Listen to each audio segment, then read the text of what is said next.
Señor Dios nuestro, en el nombre del Padre, y del Hijo, y del Espíritu Santo. Amén. Hola, soy el Padre Juan María Foster de la Misión de la Divina Misericordia y es nuestra Reconquista Podcast número 16 que estamos grabando el 14 de febrero de 2025. Y esta es la segunda parte de nuestra reflexión sobre la profecía y los Anawim, es decir, los humildes y los pobres de corazón. El tema más amplio que hemos estado explorando es el significado de los mensajes proféticos y por qué tienen tanta importancia. Un punto clave en el que estamos centrando ahora es cómo estos mensajes hablan a los Anawim y los ayudan, cumpliendo lo que el Evangelio dice, que Jesús fue ungido para anunciar la buena nueva a los Anawim. Hoy, en esta segunda parte, quiero profundizar en cómo la profecía no solo se transmite a través de los Anawim, sino que también está especialmente destinada a ellos. También compartiré algunas reflexiones sobre mi propio ministerio en estos podcasts. Entonces les pido su paciencia con mi pobre español. Este podcast va a ser un poquito más larga. Entonces, el primer punto es para ellos. En primer lugar, es importante reconocer que los Anawim son a menudo no solo los mensajeros, sino también los principales destinatarios de los mensajes proféticos. Un excelente ejemplo de eso se puede ver en las apariciones de Lourdes, y que estaba especialmente destinada a ayudar a los enfermos y a los que sufren. Otro ejemplo es Nuestra Señora de Guadalupe, de la que hablamos anteriormente, en relación con el libro Guadalupe y la profecía del mundo de las flores. Este libro ilustraba lo oprimida y falta de esperanza que se sentía la gente común antes de la aparición. Las apariciones de Nuestra Señora de Guadalupe revelaron el inmenso amor de Dios por ellos, mostrando que Él envió a su madre para entregarles lo que habían esperado durante siglos. Este evento resonó poderosamente en la gente sencilla, hablando en su lengua materna y eligiendo a uno de los suyos, no un fraile u obispo, para ser su mensajero. Las circunstancias de las apariciones, incluyendo extraordinarios cantos de pájaros y flores relacionadas con sus canciones y mitos ancestrales, junto con la imagen milagrosa, tocaron profundamente a millones de Anawim durante el tiempo de Juan Diego. Mis años en México me han mostrado cuánto las apariciones de Nuestra Señora de Guadalupe continúan hablando a multitudes de personas pobres y sencillas, los Anawim, tocando sus corazones profundamente hoy. Esto nos lleva a otra gracia especial de los mensajes proféticos. Hablan directamente al corazón, un lenguaje muy sencillo del corazón.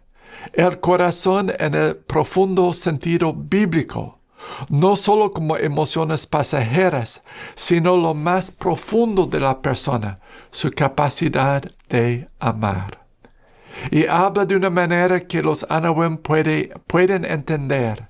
Recordamos estas palabras del Evangelio cuando Jesús dice: Yo te bendigo, Padre, Señor del cielo y de la tierra, porque has ocultado estas cosas a sabios y prudentes, y se las has revelado a los pequeños, es decir, a los Anawim.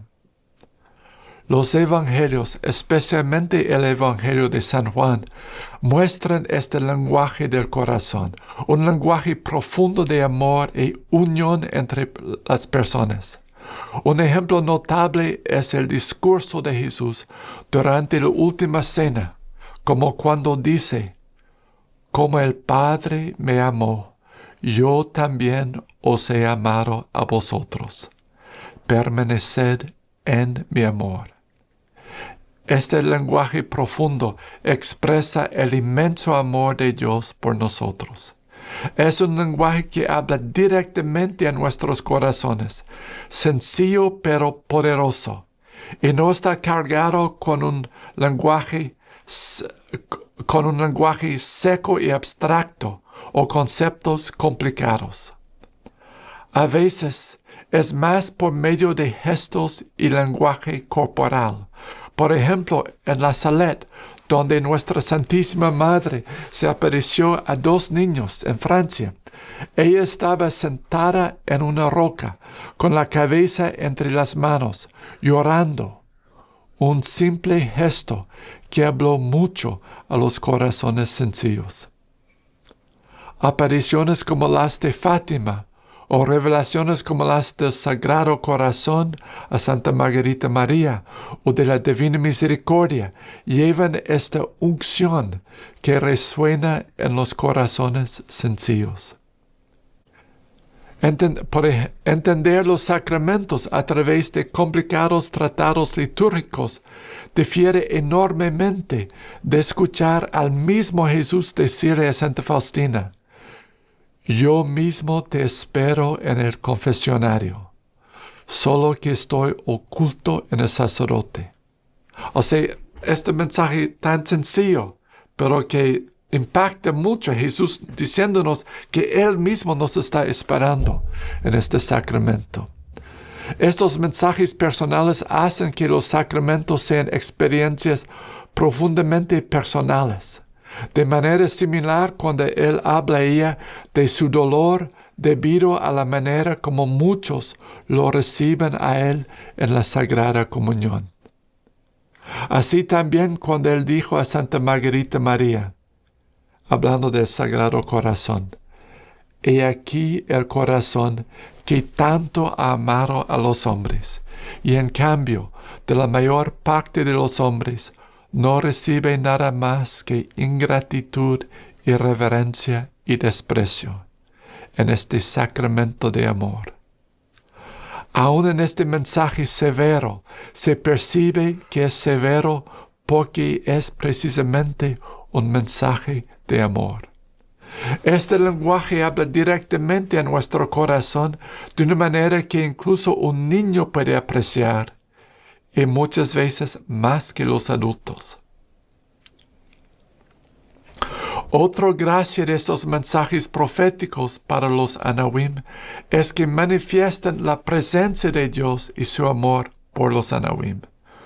Una de las gracias de más ayuda no es solo lo que se dice, sino el mismo hecho que es Dios quien lo está diciendo, o Dios quien de otras maneras manifiesta que está presente. Porque la humanidad a menudo se siente muy lejos de Dios. E incluso se pregunta si Dios realmente existe y si Dios realmente puede actuar aquí ahora, si todavía se preocupa por nosotros. Y así estas manifestaciones y mensajes demuestran que Dios está presente y cercano a su pueblo. Al igual que Nuestra Señora de Guadalupe mostró a la gente de entonces que Dios no estaba lejos en una tierra extraña hace más de 1000 años, pero está allí con ellos en aquel entonces, e incluso les dejó la imagen de Nuestra Santísima Madre. Otro ejemplo fue en Irlanda, las apariciones de Enoch, que ocurrieron durante una época de gran sufrimiento en Irlanda. El país todavía se estaba recuperando de los efectos devastadores de la gran hambruna, y muchos irlandeses se enfrentaban a la pobreza y al desalojo, y en la perspectiva de tener que abandonar su país. La aparición de Enoch fue un gran consuelo y una fuente de esperanza para la gente, un señal que Dios estaba con ellos. Estas gracias manifiestan que Dios existe, que es verdaderamente Emmanuel, Dios con nosotros, cerca de nosotros, que se preocupa por nosotros y que puede intervenir en nuestro mundo. Para aquellos que están luchando, esto puede ser un verdadero salvavidas. Hoy, cuando el mal es tan fuerte, cuando hay tanta corrupción que ha infectado también a la iglesia, necesitamos saber que Dios está presente, que Él tiene el control, que está con nosotros y nos guía. Eso es lo que estos mensajes ayudan a hacer. Lo que los Anawim necesitan por encima de todo es a Jesús. Desafortunadamente, en mucho de lo que viene del Vaticano ahorita, no sentimos la verdadera voz de Jesús. Ese Jesús que dice la verdad clara y llama a las cosas por su nombre, incluso cuando es polémico y a menudo es condenado por los poderosos. En un mundo de manipulación y confusión, necesitamos esta claridad de Jesús, que dice la verdad, pero que también habla siempre con amor y misericordia, y que está cerca de aquellos que sufren. Estos mensajes proféticos, los auténticos, transmiten el Espíritu de Jesús. Muchos líderes de la iglesia hoy dicen que la iglesia necesita ser la iglesia de los pobres, lo cual es cierto. El evangelio es para todos, pero los pobres deben tener un lugar especial en la iglesia. Sin embargo, muchas veces son esos mismos líderes de la iglesia los que ponen tantos obstáculos cuando Dios mismo está tratando de dar estos dones proféticos, que precisamente anuncian la buena nueva a los pobres, a los Anawim, que los ayuden como ninguna palabra humana lo hace. Si verdaderamente somos la iglesia de los pobres, eso nos debe hacer mucho más abiertos a estas gracias que Dios da especialmente para los Anawim. Lo estamos experimentando con los mensajes que el Señor nos ha dado para compartir. Que la gente que más está respondiendo es la gente que tiene un espíritu humilde, que es pobre de corazón. Los Anawim son los más receptivos para escuchar el corazón del Padre.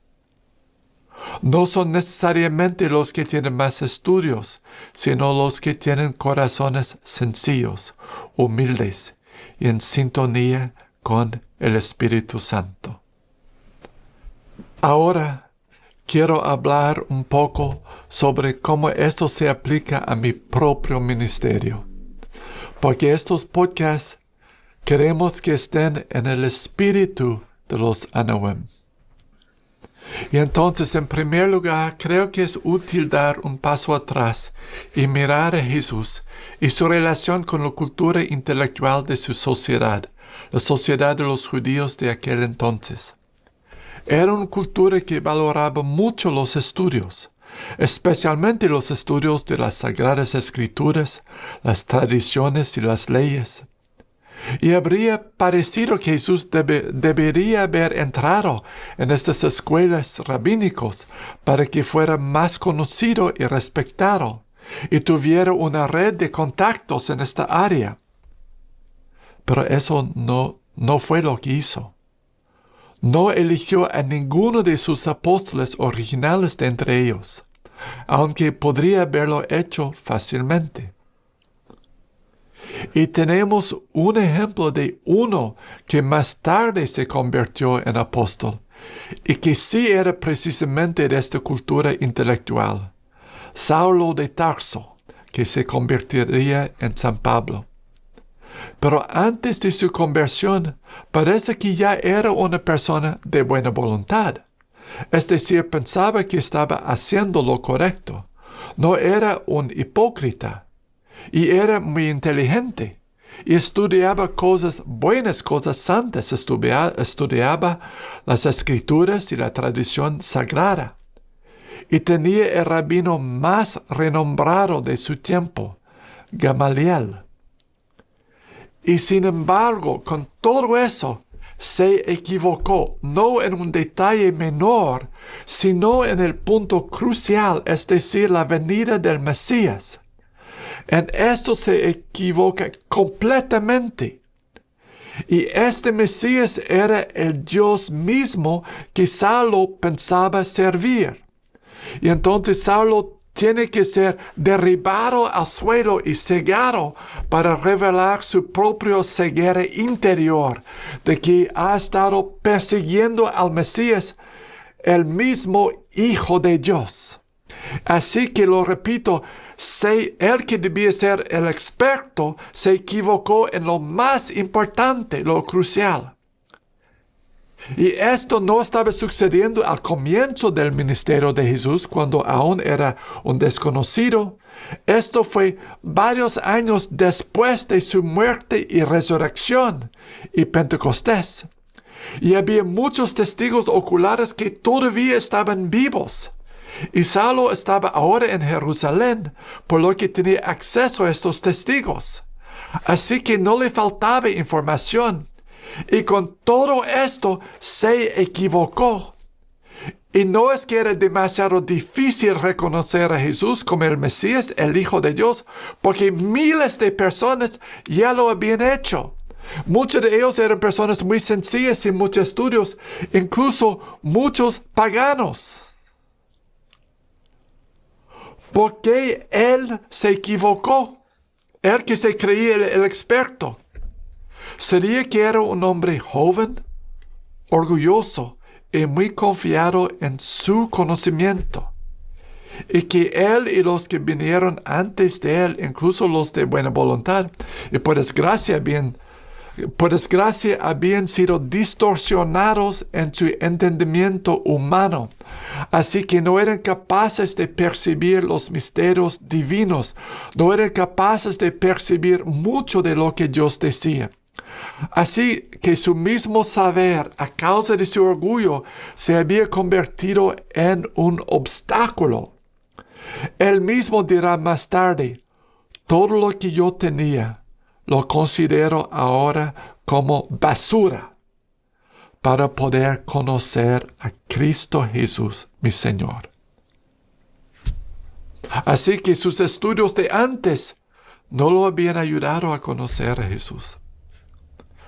Todo lo que tenía, todas esas ventajas humanas, ahora lo considera basura. Porque lo único esencial es conocer a Jesucristo. Y así solo podemos conocer verdaderamente a Jesús a través de la fe. Y la fe necesita humildad. La fe necesita humildad. La soberbia es un obstáculo. No es que los estudios sean malos, sino que es muy fácil para nosotros los humanos, a medida que aprendamos algo, volvernos orgullosos. Y como dice Jesús, Dios oculta a los sabios y a los doctos lo que ha revelado a los pequeños, a causa de su humildad. Entonces eso es para como dar una perspectiva por lo que quiero decir ahorita en cuanto a mí mismo. Yo entré joven en una congregación en Francia. Era una congregación nueva donde la mayoría de nosotros éramos jóvenes. Y también la mayoría eran ortodoxos en su fe, devotos, fervientes y con muchas horas pasadas en oración. Unos eran bastante inteligentes. Pero éramos, como dije, jóvenes, y creo que a menudo teníamos demasiado orgullo, demasiada confianza en nuestro propio entendimiento, como Saulo de Tarso. Eso no significa que los estudios no pueden ser útiles. Ha habido muchos santos que eran muy eruditos. La iglesia necesita esto. Pensemos en un gran santo como Santo Tomás de Aquino, gran teólogo y doctor de la iglesia. Pero también recordamos que hacia el final de su vida tuvo una experiencia mística y después ya no pudo seguir escribiendo sus libros, porque dijo que después de lo que había experimentado, le parecía que lo que había escrito era como paja. Y yo pienso que esto nos está llamando a una gran humildad en presencia de los misterios divinos. La humildad que sintió Santo Tomás, sobre todo con esta experiencia mística. Y pienso en Moisés cuando se encontró con la zarza ardiente. Y el Señor le dijo que se quitara los zapatos porque estaba en tierra santa. Los misterios divinos son como esta tierra santa, en la que no podemos entrar así nomás, sino que tenemos que ser humildes y respetuosos, y darnos cuenta de que hay un misterio que nos supera por completo, y que tenemos que adorar. Como dirá San Pablo, el conocimiento hincha, es por decir, nos enorgullece, pero el amor edifica. Y lo hago en el espíritu de los Anawim. Yo hubiera querido en mi formación hacer más estudios, pero Dios tenía otros planes. Y la congregación a la cual pertenecí estaba creciendo muy rápido y se estaba abriendo muchas casas. Entonces, antes que comenzáramos la misión de la Divina Misericordia, cuando estaba todavía en esta otra congregación a la que pertenecía, estuve involucrado en abrir más de 7 casas nuevas, lo que llamamos fundaciones. Y cada fundación pues era muy exigente, había muchas cosas que hacer. Por lo que mis estudios se acortaron para responder a las necesidades de estas fundaciones. Así que tengo mucha ignorancia, no tengo tantos estudios. Y, entré en 81 en esta congregación y en 92 me mandaron por Monterrey. Y estaba ahí en Monterrey, en México, en aquel entonces. Y cuando nos mandaron para abrir una casa allí, estábamos viviendo en un pobre barrio llamado la Colonia Independencia. He hablado de eso en otras ocasiones. Tenía muchas necesidades de toda categoría, necesidades catequéticas y evangelizadoras, pero simplemente muchas necesidades humanas también. Había mucho que hacer y mucho a lo que responder. Y era en aquel entonces que 2 mujeres vinieron a mí diciendo que el Señor les había enviado a mí porque estaban experimentando locuciones interiores y el Señor quería que yo fuera su director espiritual. Jovencito sacerdote de 33 años. Entonces de repente me vi en esta situación sintiéndome muy poco preparado. La profecía no se presentaba para mí entonces como una cuestión académica, sino como una responsabilidad pastoral que se me impuso de repente. Y mi pequeño cerebro estaba abrumado por las responsabilidades porque había algunos mensajes muy desafiantes, profundos, misteriosos. Y luego estaba la tensión que esto creó con mi propia comunidad y con la arquidiócesis. Yo era una especie de intermediario y eso era mucha responsabilidad con estos mensajes muy trascendentales y tener que rendir cuentas de ellos a autoridades que se oponían mucho a esto. La imagen que me vino a mi mente en aquel entonces fue como me sentía como un chico que está jugando fútbol americano en la escuela secundaria y de repente es llevado a los profesionales y se encuentra completamente fuera de su liga. Así me sentía completamente fuera de mi liga. Esa situación me dejó exhausto, desgastado, agotado. Ha sido como un gran peso que he estado cargando durante ya más de 30 años. Dios a veces me da un poco de luz sobre algunas cosas, pero me deja ignorante sobre muchas cosas. Y generalmente cuando Dios me da un poco de luz, no es a través de locuciones, sino más bien de maneras más humanas y ordinarias. A muchos nos gusta aprender y adquirir conocimientos, creo que especialmente a nosotros hombres.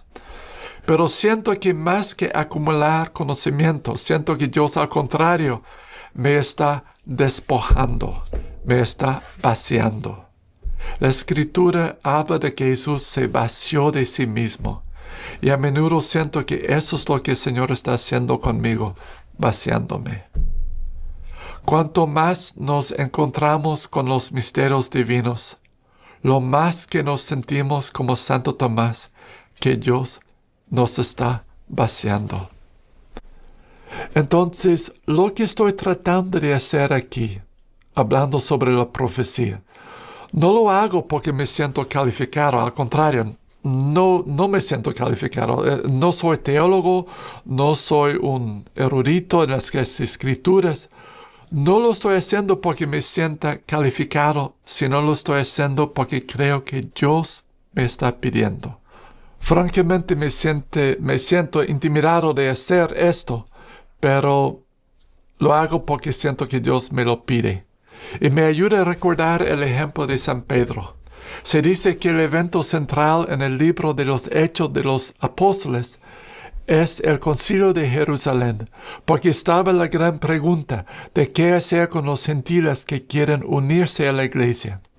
Para estos cristianos judíos, esa era una pregunta muy desafiante. Y Pedro fue llamado a Jerusalén porque de los muchos cristianos judíos estaban escandalizados por los informes que escuchaban sobre sus acciones, como bautizar a algunos paganos y gentiles, y ellos eran mucho más eruditos que él. Entonces, ¿qué hace cuando se enfrenta a esas preocupaciones y preguntas? No da una explicación teológica extensa y sutil, ya que tal vez no sea capaz de eso. En cambio, simplemente les cuenta lo que sucedió, lo que el Espíritu Santo hizo. Explica cómo Dios había llamado a Cornelio para que viniera a él, la visión que tuvo San Pedro y la forma en que el Espíritu Santo había sido derramado sobre Cornelio. Sintió que Dios estaba manifestando claramente que debía bautizarlos.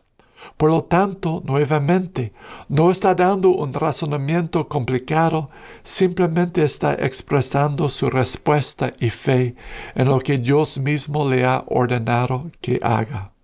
Y así tal vez como Pedro se sintió, yo ciertamente no me siento tan calificado para esto. San Pedro es un ejemplo de fe más que de estudios.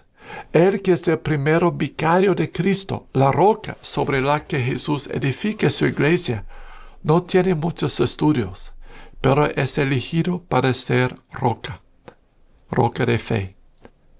Y está atento a lo que Dios está manifestando en este ejemplo y obedece a Dios.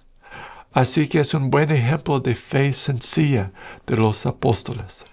Y así como San Pedro en cierto sentido, mi enfoque aquí no es un enfoque académico, sino un enfoque espiritual, práctico, pastoral. Los estudios académicos sobre este tema pueden ser muy útiles, pero eso no es mi papel, ni soy capaz. Mi papel es simplemente compartir lo que he aprendido a lo largo de más de 30 años de intensa experiencia en esto. Me intimida mi falta de estudios, pero estoy tratando de obedecer al Señor. Para concluir, recuerden el pasaje con el que comenzamos, donde Jesús en el Evangelio cita a Isaías. El Espíritu del Señor está sobre mí, porque me ha ungido, me ha enviado a anunciar a los pobres, a los Anawim, la buena nueva. Y así hemos estado considerando que una de las razones por qué esas palabras proféticas son tan útiles es porque anuncia la buena nueva a los Anawim. El Espíritu Santo sigue trayendo su buena nueva a los Anawim. Y terminaré con esta cita de nuestro Señor nuevamente, cita tan importante y que 2000 años después se tiene que recordar en la iglesia. Yo te bendigo, Padre, Señor del cielo y de la tierra, porque has ocultado estas cosas a sabios y inteligentes, y se las has revelado a los pequeños, a los Anawim. Sí, Padre, pues tal ha sido tu voluntad. Gracias por acompañarnos y terminamos pidiendo la bendición de Dios por la intercesión del corazón doloroso y inmaculado de nuestra Madre Santísima, en el nombre del Padre y del Hijo y del Espíritu Santo. Amén.